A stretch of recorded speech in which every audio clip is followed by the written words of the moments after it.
And I said, no. And what did I say? I said, no, you smell good today. Live? Live! Okay, good. Welcome to True Health Tuesday, and the truth will set you free. Although next week, it's going to be Mastery Monday. Yeah, I know. I've got to work at my clinic in Tijuana, Mexico, Tuesday, Thursday, Friday, and Tuesday, Wednesday, Thursday, and Friday down there.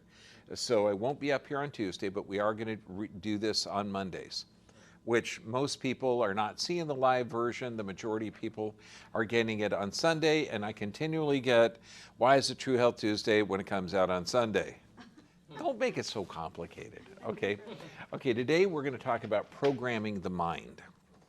And one of the reasons is that this was one of the talks that was deleted with the censorship that we currently have. You can't speak about certain things that the powers that be don't. But imagine if you could take charge of your own health and you take charge of your own mind. Why would the mind be involved in health? And I mean like every kind of thing, you know, like every kind of disease process. Okay, this whole thing, the censored and non-censored portion, will be on the Dr. BVIP Extreme Health Academy. I almost had a chance to do a webinar this weekend, but we had technical difficulties. So when you look at belief systems, because if you look at all of the insanity that we've gone through, and I'm not just talking the last 3 years, okay, I mean the last 30 or 40 years, okay, where people in authority were recommending bad things. I mean, you know, if you have, like say Vioxx, great pain reliever, killed more people in the Vietnam War. Nobody went to jail. Now, this was something that went through all the approval processes. And if you're thinking that taking a toxic chemical or a chemical that has a myriad of side effects, that you can develop some change in physiology, like it might lower blood pressure, lower cholesterol, lower blood sugar, might make you happy, might make some things work better, some things not work better, okay? You know, there's all these chemicals that'll alter you, but how do they affect you long term? Now, I know people that are taking chemicals, and this is considered health care. Now, if you don't think taking a chemical to alter your physiology without looking at the underlying stressor that's causing that adaptation, if you think addressing the cause would be smarter, then you probably have a challenge with this religion, like the religion of certain things we can't talk about, the religion of medicine. Okay, you know, it's hard to discuss that. And just try and have a discussion like that, you know, parents, okay? Hey, have you talked about the jab? No, I already got the best pediatrician. Stay away, back off. Okay, I'm not even going to think about it. Or when I would tell the adults, before the adults were forced injected, I'd say, no, they're coming for, you know, you guys. Oh, no, over my dead body. Yeah. And then a couple of years in the future, like a couple of years in the past now, yeah, you lose your job or you get the jab. Okay, if you don't like that allopathic model, okay, where there's only one solution, and if you have 10 people with fibromyalgia or 10 people with inflammatory bowel or 10 people with this condition or 10 people with that, they'll get the same therapy. They're not looking at lifestyle or how the body is working or any of that. I mean, it's foolishness. Now, what if we treat each person as an individual, have a vitalistic approach, knowing that the body is intelligent, that there's an innate inborn intelligence in the body, that the body's going to respond correctly, that instead of using toxic chemicals to force the physiologic changes, that we actually change the mind, look at emotional stress, look at physical stress, and look at chemical stress. Well, let's see how this current system is doing. Now, this is an old article. This is 2001, 20 years ago. Now, I know the statistics now, they're kind of hiding them because a lot of the statistics, if you'll see, they're 8, 10, 12 years old. Because if you're running a system like the Center for Disease Promotion, well, whatever they're called, or the fraud and deceptionists, you know, all the letter agencies that we don't elect that are captured by the agencies that they're supposed to be regulated. Okay, it's called regulatory capture. How are they doing? Iatrogenic deaths. These are people that are killed by the medical system. Okay, almost 1 million a year. And this isn't because of some mythical attack that's going through the planet, okay, that's going to affect everyone equally. That didn't really happen. Okay, heart disease, almost 700,000. Cancer, 700,000. Lucian Leap said that 1 million patients nationwide are injured by hospital treatments every year. Last time I checked, there's only about 330 million people. So if you're good at math, that's like a 1 in 300 chance that you're going to get some kind of trauma. Since I don't go to hospitals, that increases anybody's chance here that goes to one. I mean, just think of this, okay? We know that blood pressure, and just, I'm talking common sense, okay? We're not getting into the mind and how to control that, or how to program that. But your blood pressure is going to be here. Now, if you run upstairs, do you think it's going to go up? Okay, if you're dehydrated, it's going to go up. If you slept good, it's going to go down. So if you're anxious, if you're watching CNN, okay, if you're programmed by CNN and you have the mask and the gloves, okay, you're following the rules, okay, you know, it's going to go up and down. So no matter where it is, if you take a drug, like to lower your blood pressure, why? Is anything broken if you can't regulate your own blood pressure? No. Okay, you just happen to be in a stress state. So if you take that chemical to lower it, your arteries are going to constrict, okay, like putting your thumb over a hose, to elevate the blood pressure back up to wherever the heck it was going to be needed. Okay, and now what does that do? Your risk of stroke went up for 1/3 by each blood pressure medication.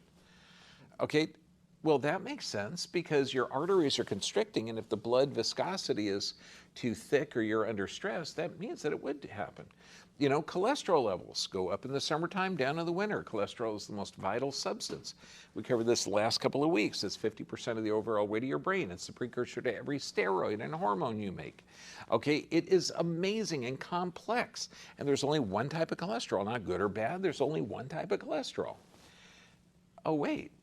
Giving cholesterol-lowering drugs stimulate hardening of the arteries and heart failure, which is not a problem if you have 2 hearts, okay? If you only have one, that's a big problem. You can't let that sucker fail. Then we have drugs that cause mania. I don't mean, I'm really happy about it, okay? No, they're drugs that cause mania, okay? They're not good for you. Okay, and this is every kind of steroid, okay?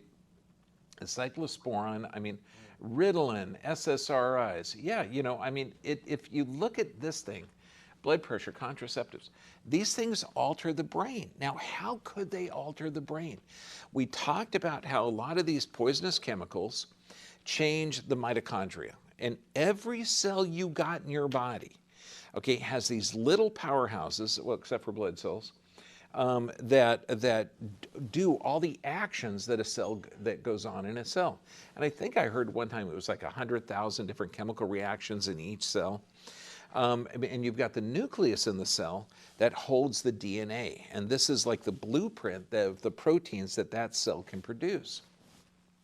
Well, when you're looking at all that action in the cell, the mitochondria, which are the powerhouses of the cell, which generate the cell. Without mitochondria, we all die.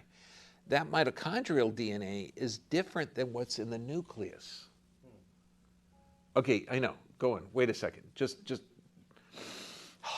get this, okay? You have 2 different types of DNA in your body. One is in the nucleus, and that identifies you. The mitochondria is only from your mom. And your mom's mitochondrial DNA come from her mom. So this, they call it the Eve, okay? It goes back to Adam and his sweetheart, okay? Well,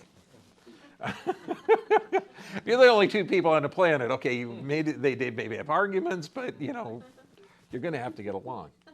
Okay, so let's look at this. How important is the mind when it comes to healing, and how important is the mind when it comes to disease? A study in Japan a leaf kind of like poison ivy or poison oak. They rubbed it on one arm in a group of people that were all going to be allergic to it, okay, and then they had a fake leaf and they rubbed it on the other arm. 100% of the people in a room developed the rash. Okay, and you're thinking, well, of course, you know, it's what they're allergic to. What they didn't tell the people is they had to switch the leaves. Okay, so they had to suppress a reaction from the one that they're usually getting, and they had to express a reaction on the other arm. And they did that with what? Their mind. Okay, so how can you suppress histamines? How can you do everything? I mean, you've got that old book, it's still in print. Proverbs has a man thinks so he is. That kind of makes sense, you know? If you can express or suppress an allergic reaction with your mind, how far can this go? Okay, here's a study, laying on of hands. And they weren't doing it with any religious significance, but they gave these mice a fatal dose of this cancer, that 100% of the mice are going to die within 14 to 28 days. And all they did was they held them for an hour, a month, an hour a day for a month, okay? 100% of the rat or mice that this one doctor held recovered. So then they gave it to his assistant. 100% of those mice recovered. Then they gave it to college students. And they said, this is a test for gullibility. I just want you to hold this an hour a day for a month. And so they're even got a bad attitude while they're holding this friggin' mouse, okay, or rat. 100% of the rats lived. And so how is that? Does our body stop here? Is there more energy coming around? Like when you go into a room, what do you sense from other people? Do you sense sadness or joy? Do you know, I don't know why, but I like that guy and I don't know why. You know, have you ever done that? Okay, I know you like him too.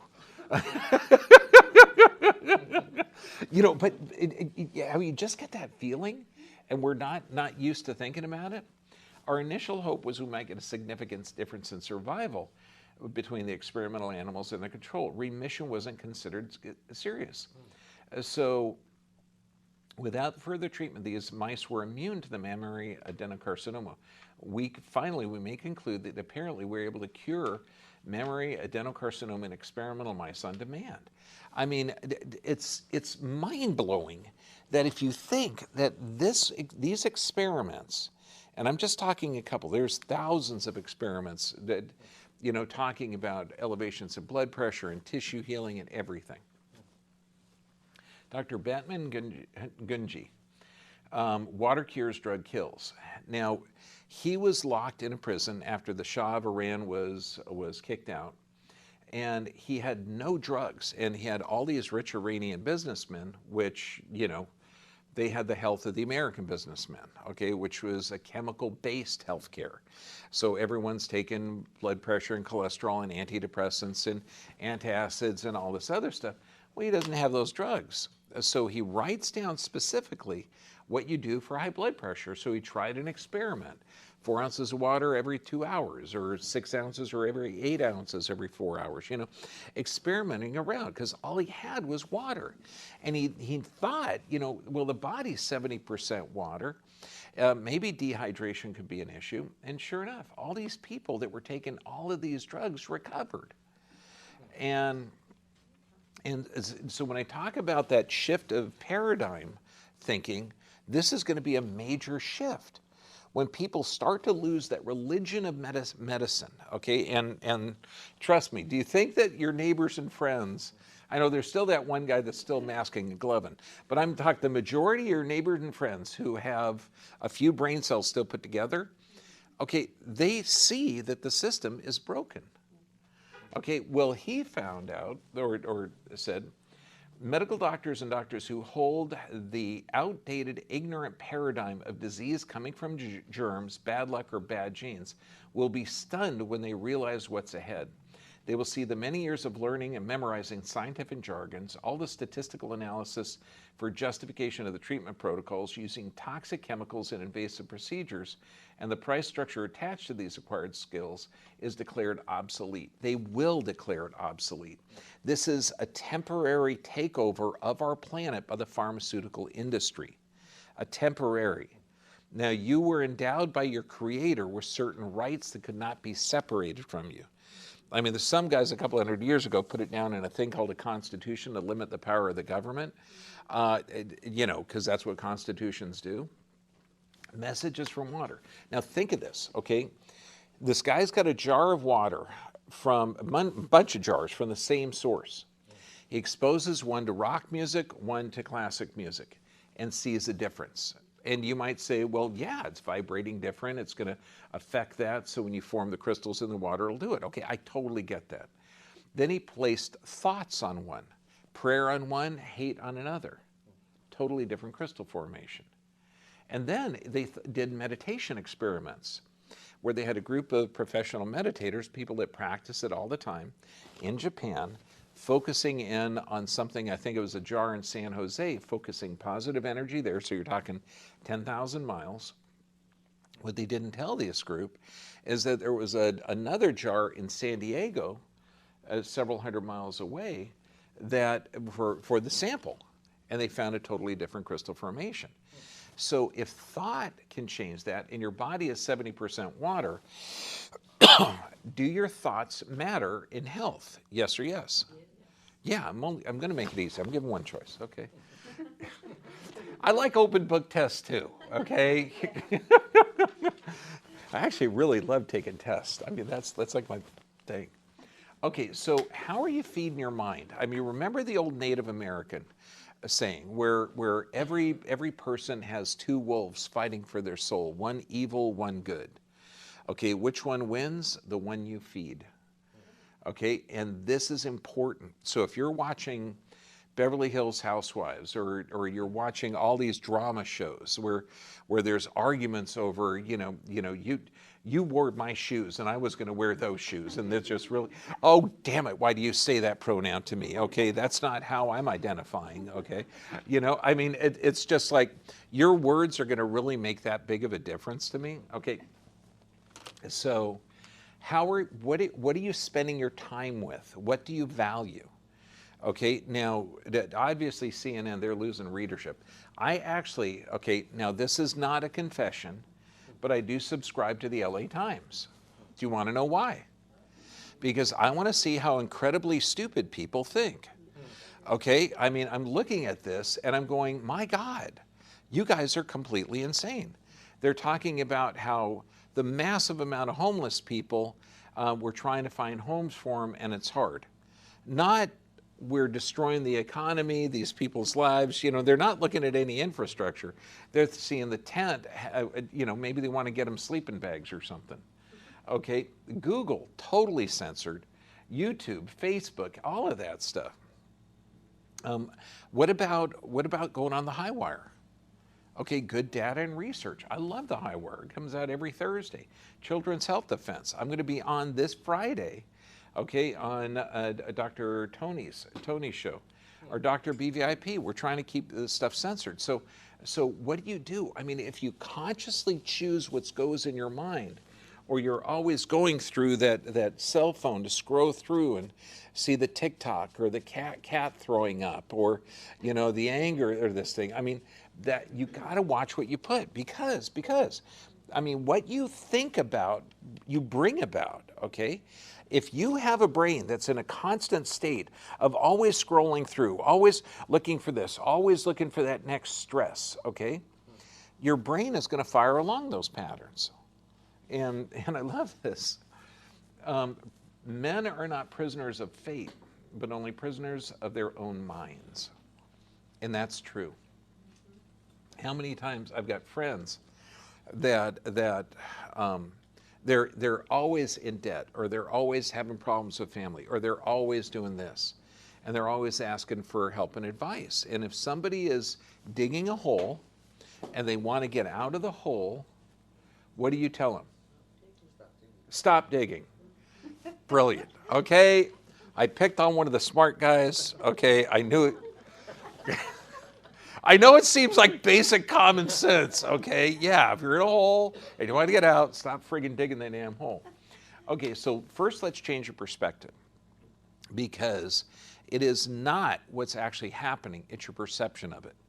And in our world, judgment is everything. This is why people were walking around like this for 2 years. Hell, they're still walking around like that. Okay? If you judge, imagine you have a top. Okay? Everything horrible, bad on one side, everything beautiful, good on this side. Now, aside from God and the devil, okay, look at other people. Nobody is 100% evil. No one is 100% good. Okay? And this is every situation. Wisdom is when you can see both sides at once. So the judgments that you have on this, how awful that is, how bad that is. And let's just take, somebody walking around like this, okay? You might think, okay, they're being controlled. They're not following their own mindset. They're not looking at the data or the research. They're part of the conformists. This is bringing down America. Okay, so you can put a face covering has devastating for all of society in the world. Okay, now I'm going to be honest with the adults in here, because when you were kids, do you know what your mom thought? Okay, you didn't clean your room last night. Do you know what that means? Okay, I know. He's your dad. Okay, he didn't clean his room, but do you know what that means? When he's a teenager, that means he's disorganized. If he's disorganized, he's not going to be successful in life. If he's not successful in life, he's going to be doing drugs underneath an overpass. Okay, clean your room. No, this is how screwed up parents think. Okay, they take a little thing and they blow it to a huge thing that doesn't make any sense whatsoever.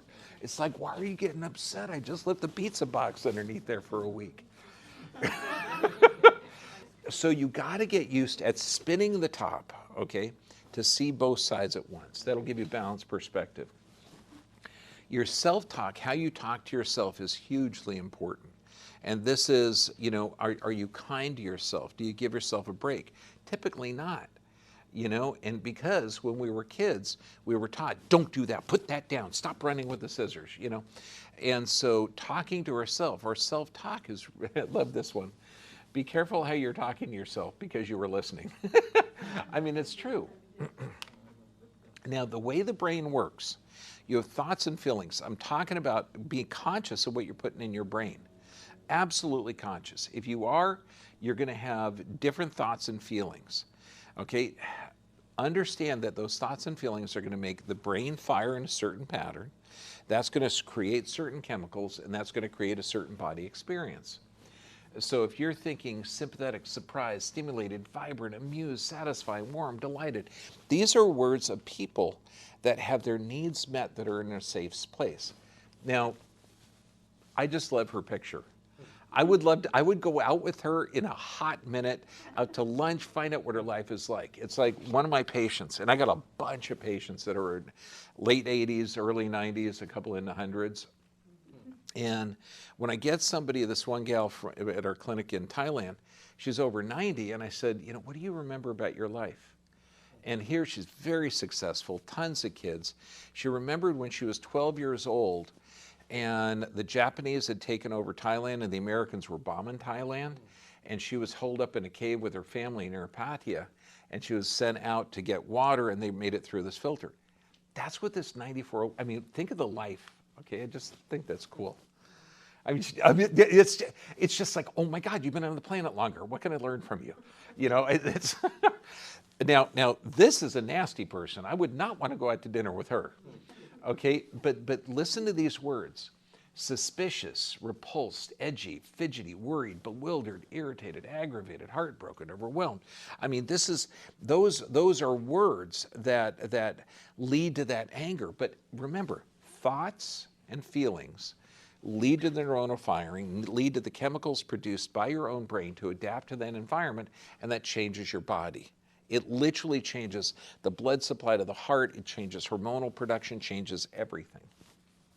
Now, neurolinguistic programming, I'm a big fan of. Why? Because you don't have to BS yourself, okay? Affirmations, you could be feeling tired and sore and beat up, okay, and you're going, yeah, I'm healthy, I'm happy, I'm vibrant. When you don't feel it. This one you don't have to, it's just repetition, because that's how the frontal lobe learns. Okay, the frontal lobe learns through body posture. Why? Because this changes the influence to the cerebellum. Breathing, why? That little 2-pound brain burns 90% of the body's oxygen. Volume and intonation is going to imprint it, and you do it through repetition. So it's literally, I am healthy, I am dynamic, I am vibrant, I am strong, I am healed. And if you've ever read the Bible, Torah, or the Quran, at the start of all of them, Moses is on this mountain, bush is on fire, gives him great information. He says, bush, what do I call you? What does the bush say? I am that I am. You don't appreciate this because that was Charlton Heston. You're too young. But that was near perfect, okay? Okay, so it's the I am is also called the Moses Code. Okay, it's fantastic. So it's literally, I'm healthy, I'm dynamic, I am vibrant, I am strong, I am healed. But now here's the bummer.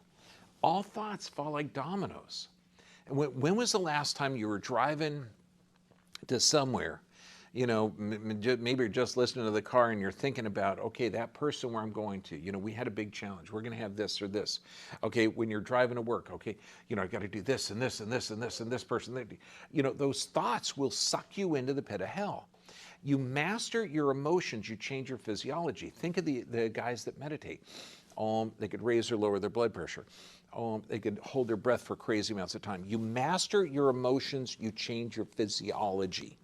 This is where thoughts change that neuronal firing, change the chemicals, change that. Neurolinguistic programming. I am healthy, I'm dynamic. I do this every day. Okay, this morning when I'm on my way here, okay, I'm thinking about, oh shoot, I'm in the same firing pattern, okay? I am healthy, I'm dynamic, I'm vibrant, I'm connected to the healing source of energy. God's love flows from God through me into my patients. 100% of the people I touch receive that healing energy over and over and over. I get out of that truck, I'm vibrating at a completely different level. Problems will bounce off of me like water off a duck. And this is it. Learning and repetition is reprogramming. I cannot let my emotions happen by chance. I cannot do that. Okay, the people that I'm with, you have to, if you know that your emotions are in, you're the one in charge of your emotions. You can't say something unless you call me she, her. You're right, I don't look like it. No, I mean, that's ridiculous. Remember the old days, sticks and stone would break my bones, but words will never hurt me? Or how about the other one? Okay, the real man one. I totally disagree with what you're saying, but I'll defend to my death your right to say that. Okay, that was, I know, you can't tell that to the people today, okay? But think of that, okay? That freedom of speech was that important. So knowing that you can reprogram your own brain, okay, using neurolinguistic programming, knowing that you have a responsibility for your own thoughts, is that important? Absolutely. Whatever you hold in your mind will tend to occur in your life. Absolutely. Now, this is some of the things that I recommend. I mean, daily prayer, meditation, affirmations, the I am statements, emotional freedom techniques, good. The DeMartini method is the breakthrough process, is amazing. I've gone to about, I think, 8 seminars of his. Incredible. Now, listening beyond the words. And this is nonviolent communication. Marshall Rosenberg, who developed this, a lot of his stuff is still on, okay, and I totally recommend because it is just a beautiful, brilliant way to look at life. Everyone is trying to make life more wonderful. So you see that parent in the store, Tabs, put that down, okay, to their kid. Have you ever seen that? Okay, my insides turn handsprings. It's like, don't teach a kid by hitting him. I know, so I'm gonna go up and punch the parent. Okay, I know. That's mental, that's messed up. Okay, you can't do that, but so then, you have that initial response of, man, that's really not a good way to teach children. But this is the only method that they feel, you know, that they've found. So the nonviolent communication, I encourage you to get involved in this so you can learn it because it helps you think about others in a different way. You're not going to change their action, but if you change your perception of that action, you change the outcome. Okay, let me say that again. You cannot change another person's action. Because I told this to a friend, and said, you know, nonviolent communication helps you listen beyond the words. You're going to have a better connection. One of the things here, if you're talking to someone and you feel frustrated, unheard, disrespected, that person you're talking to feels frustrated, unheard, and disrespected. Okay, so you get in touch with your own feelings, you're going to think, boy, I'm sorry, I'm such a prick. Okay, I'm not communicating with you. Okay, so this way, that's going to be important. Observation, feelings, needs, and requests, but observing without judgment, that's the key. Observation is exactly what's going on. Like if you say, you know, you never call. Okay, what did I just say? I need more of a connection with you. I'm saying please. Okay, where if I said, if she only heard that that you never call, well, yes, I do. I called yesterday. Well, that's not what I wanted to communicate to you, so why are you responding with stupid stuff? I'm saying I need a connection with you. You know what I mean? Okay, we talk with our patients, you know, in the doctor's trainings. If someone's had like 3 different surgeries, they just finished a couple of rounds of chemo last year, they got 2 metal braces in their back, and they come in on the morning after their first adjustment, and they say, you know, I still hurt. Okay, you know, most of the doctors would say, yeah, give us a friggin' week, you're gonna be fine, okay? But what is he really saying? He's not saying, I still hurt. He's saying, I'm so scared. I trusted these surgeons and it didn't work. I trusted these doctors and I took drugs and that got me sick. This is my last hope. I just want to be able to play with my dog and my kids. And probably in that order. Yeah, I know. So the judgment is the tough part. I mean, you get the psychotic world that we're in now where they're saying, look, you said the wrong pronoun, okay, and that's a violent act. What? You know, listen beyond the words. No one's purposely trying to say this to you to just, you know, look, you know, you got blue hair, you got a long nose, you dress funny and weird, you know, all of those things you could take as an insult, or you could say, yeah, you obviously don't have any fashion sense. Blue hair is really cool, and I like this, okay? It's a tuckable shirt, okay? So observation without judgment is the key, but that's one of the hardest things. So to observe, not that you never call, but that I needed a better connection. Okay, I mean, it's huge. That's why I encourage you to get these books and look at the thing, because I can't explain it good enough here. Feelings, most important thing ever. Okay, when you express your feelings from your heart, and these are needs that are tough and challenging, because I mean, men, you know, we want to disassociate from our feelings. This is why so many guys polish their cars or work in the garden or work on the boat. Okay, after I polish that friggin' thing all damn day, my buddies are going to come by and say, damn, you worked hard on that. Yeah, I did. And no one talked to me all day. It was wonderful. But, you know, if you're having trouble understanding people when they're saying, you used the wrong pronoun, okay? Are you feeling disrespected or sad that I misrepresented who you're identifying with? You know, and that way it'd be a better connection, but you know, people are so devoid of communicating correctly, or with a heart-to-heart connection, they just want to fight violently. And that's no way to end this psychosis. These are feelings when your needs are met.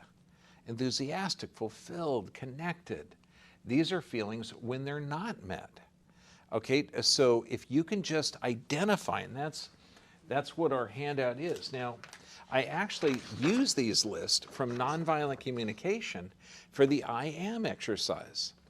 Okay, because these are feelings, the ones down here, and this is our handout. These are feelings of needs not being met on the bottom, feelings of needs being met at the top. Okay, so you can identify the feelings.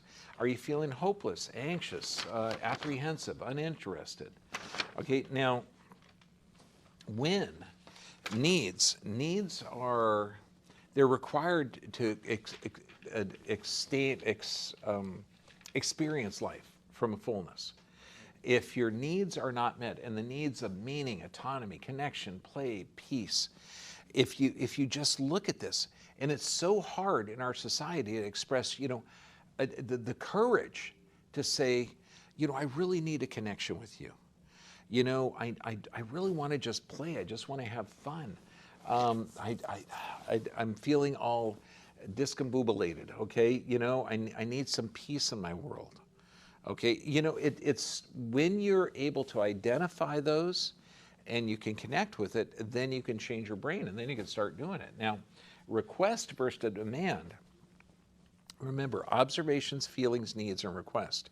So if you're connecting with someone that you don't have a real good rapport with, okay, if you request, and I use the story of my son with the garbage, he hated taking out the garbage, and I needed help around the house. So what did I do? I put every kind of label on him, lazy. He wasn't lazy at all. And he just didn't like doing the garbage. And I didn't understand that. Because I take the garbage out all the time. Go on, ask me if I like doing it. No, I freaking hate it. It stinks, it's gross. Okay, but he went in and decided, he said, Dad, I will help you out. I'll pick up all the dog poop. And that means that you got to pick it up, you got to hose it off. While you're hosing it off, you got to water the yard. An hour and a half worth of work, but he didn't want to take the trash out. So, would you take the trash out? No, Dad, I hate doing that. Okay, is there something else you would rather do? Yeah, it's amazing. Now, all blame is an unmet need. So when somebody with that's flipping out with something that you might not understand, and I'm just bringing up the pronoun because I think that's just absolutely ridiculous that they're changing language. But it's an unmet need.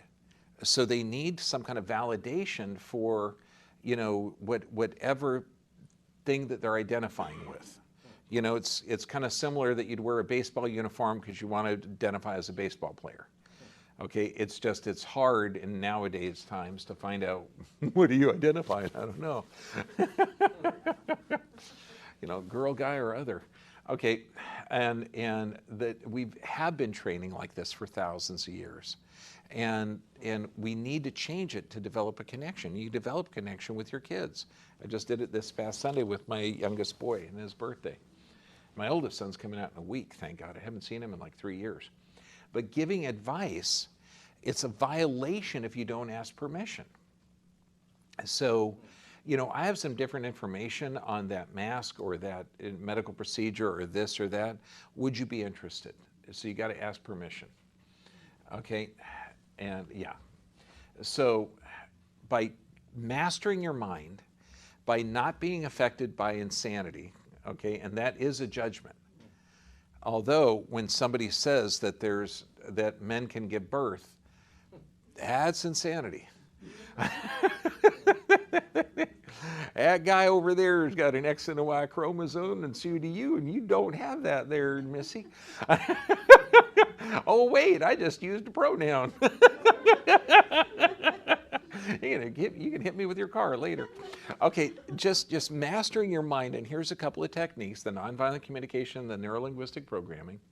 But imagine this as a new healthcare model, that there's an innate inborn intelligence, that health is the natural state of the body. Okay? All therapies must be in harmony with functions of the body, so you don't remove parts without figuring out why those parts had a problem. Censorship, I can't say what this is, but imagine a forced medical procedure without informed consent that you need to get in order to go to school or work.